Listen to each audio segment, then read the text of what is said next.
नमस्कार। स्वागत है आप सभी का हमारे चैनल द डिवोशनल ड्रम में। इस वीडियो में मैं आप सभी के लिए शिव महापुराण का वर्णन करूंगी। आइए शुरू करते हैं। ओम श्री गणेशाय नमः। ओम नमः शिवाय। सबसे पहले हम शिव पुराण का महत्व सुनेंगे।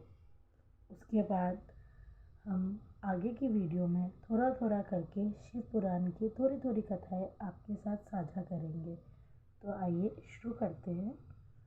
श्री शिव पुराण का महत्व। शौनक आदि ऋषियों ने सूत जी से एक बार शिव पुराण सुनाने का आग्रह किया।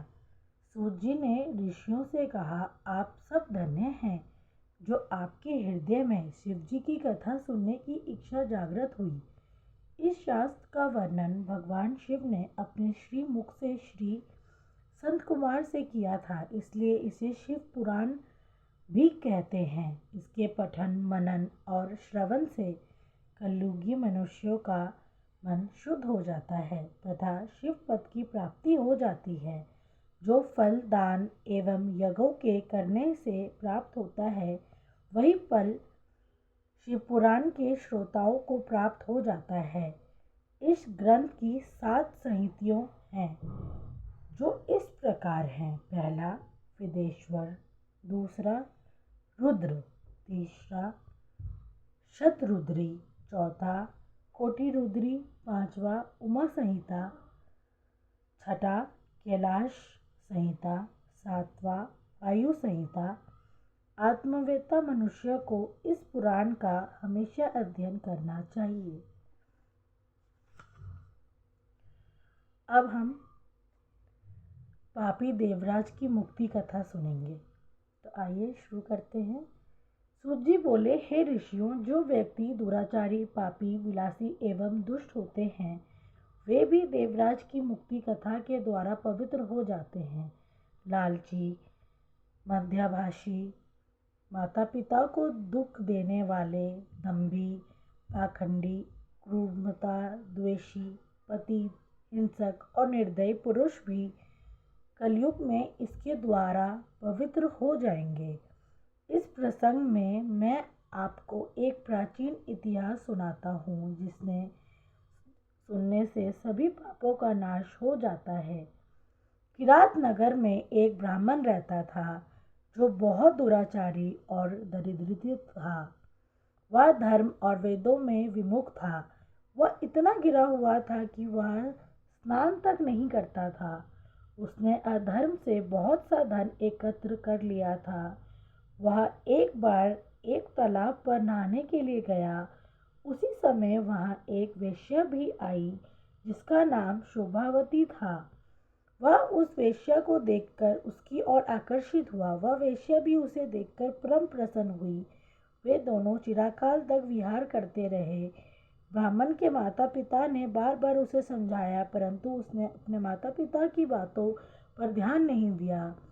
उस अधम ब्राह्मण ने एक दिन ऐश्वर्यवश रात्रि ने अपने माता पिता व पत्नी का वध कर दिया और उसकी समस्त संपत्ति वेश्यों को दे दी। देवयोग से एक दिन वह प्रतिष्ठापुर में आया।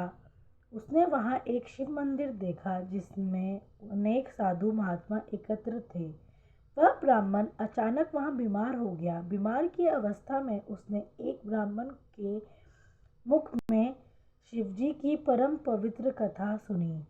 देवराज नामक वह ब्राह्मण 1 मास के बाद भर गया। यमदूत उसे यमपुरी ले गए। उसी क्षण शिवलोक से शिवजी के दूत रुद्राक्ष धारण किए त्रिशूल लेकर यमलोक में पहुंच गए।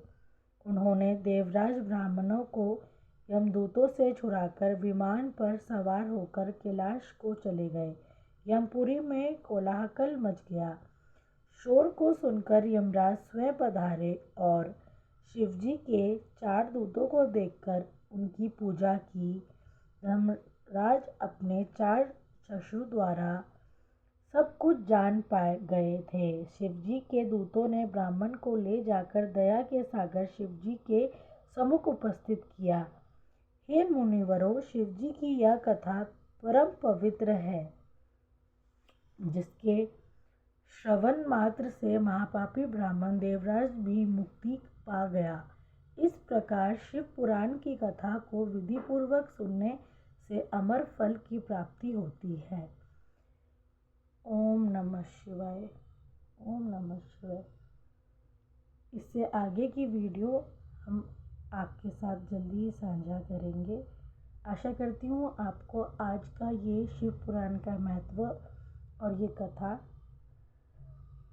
अच्छी लगी होगी, और मैं चाहती हूँ कि हम सब अपने जीवन में अपने अपने भगवान को थोड़ा बहुत ही सही पर याद ज़रूर करें, स्मरण ज़रूर करें।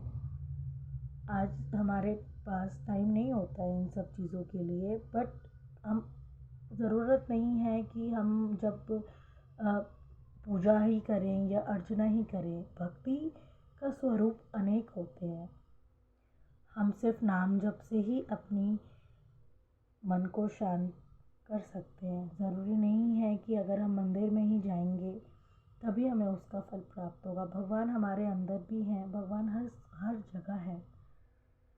आशा करती हूँ हमारी ये वीडियो आपको पसंद आएगी। धन्यवाद। ओम नमः शिवाय।